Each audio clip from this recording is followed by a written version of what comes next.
Riding the wave of last year's political successes that included retaining the White House and gains in both the state and U.S. Houses of Representatives, Florida Democrats gathered in Hollywood this week to promote party unity and a message that 2014 could be the year to win back the governor's seat. On a scale of 1 to 10, how do you rate this year's event? Actually an 11. Specifically because we broke the monetary record of any Jefferson-Jackson. As a former state chair who raised a lot of money, they beat my record. So that's doing pretty good. I'm happy for them. I like to see records broken by Democrats, and we are very optimistic that regardless of who our Democratic nominee is, we will beat Rick Scott, who, if he's not, at least this moment, rated as the most unpopular governor of Florida, he certainly should be. He's earned it. Broward's Democratic Executive Committee and its chairman, Mitch Ceasar, hosted the entire state organization as the Florida Democratic Party Jefferson-Jackson Fundraiser, named after America's 3rd and 7th presidents, culminated in the Saturday night dinner that attracted familiar faces from the Sunshine State and beyond. Good evening, Florida Democrats. I have one question for you. Are you still fired up? Are you still ready to go? Good, because we got a lot more to do, my friends. Among the election victories the Democrats were here to commemorate were picking up 5 seats in the State House of Representatives and 4 in the U.S. House, as well as retaining the seat held by Bill Nelson, who in 2012 won his 3rd term as Florida's senior U.S. Senator. Nelson rallied the party faithful to uphold Democratic principles and ride the tide of political successes toward defeating Florida's incumbent governor, Republican Rick Scott. Health insurance companies are now allowed to hike rates unregulated in health insurance exchanges that will come online as a result of Obamacare next year.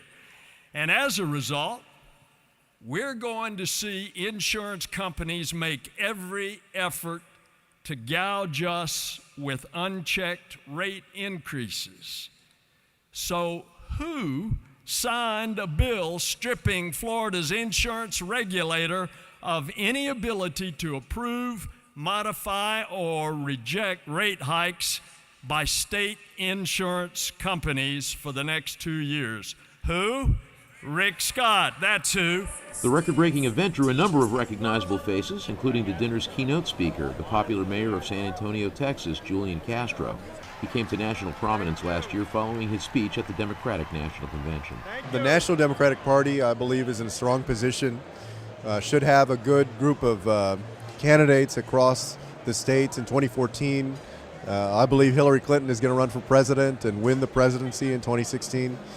So it looks good. Here in Florida, Democrats in 2012 were able to take back some House seats, undo the supermajority that Republicans had in the state legislature, get Bill Nelson reelected.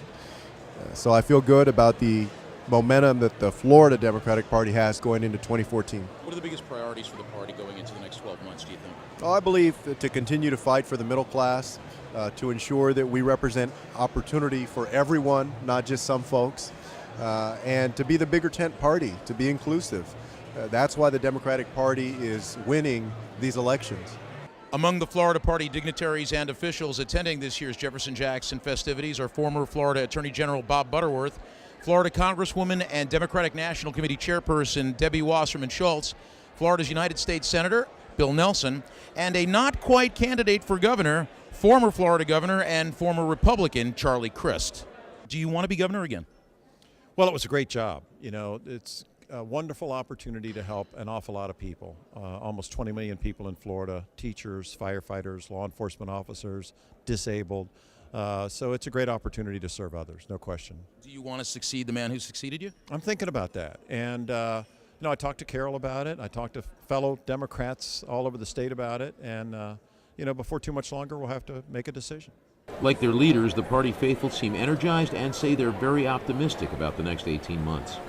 Well, definitely, I think we have enthusiasm. This is the first year in quite some time, but we had the enthusiasm, and I want to say thank you, Rick Scott, for that.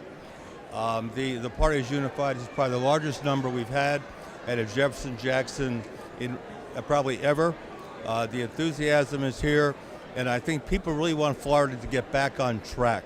Across the issue spectrum, I think that the Democrats have people's interests much more at heart than the Republicans have on just about everything. I mean, it's literally people versus folks like the Koch brothers and corporations. So that's the way I see that. A person who does not have the protections in the workplace is soon to be homeless and on the streets. And I think it's about being able to obtain a job and secure a job without being fearful of discrimination based on your sexual orientation or gender identity. When I was still in the Senate, Governor Crist and I passed the famous House Bill 1, which actually reduced insurance rates. As soon as I left, the Republicans changed everything back, and rates have continued going higher. I'm out in the community every day, and people are telling me they simply can't afford to live here any longer. And the biggest thing they are telling me, it's not mortgage, it's not taxes, it's the cost of homeowners insurance. It's the party that really looks out for regular people, and I'm a regular person, so that's why I work for candidates, and mainly for issues that mean a lot to me. For a party that found itself on the defensive somewhat in 2012, these Florida Democrats are very energized and are gunning for one man, Rick Scott. For Eyeon South Florida, I'm Cliff Dunn.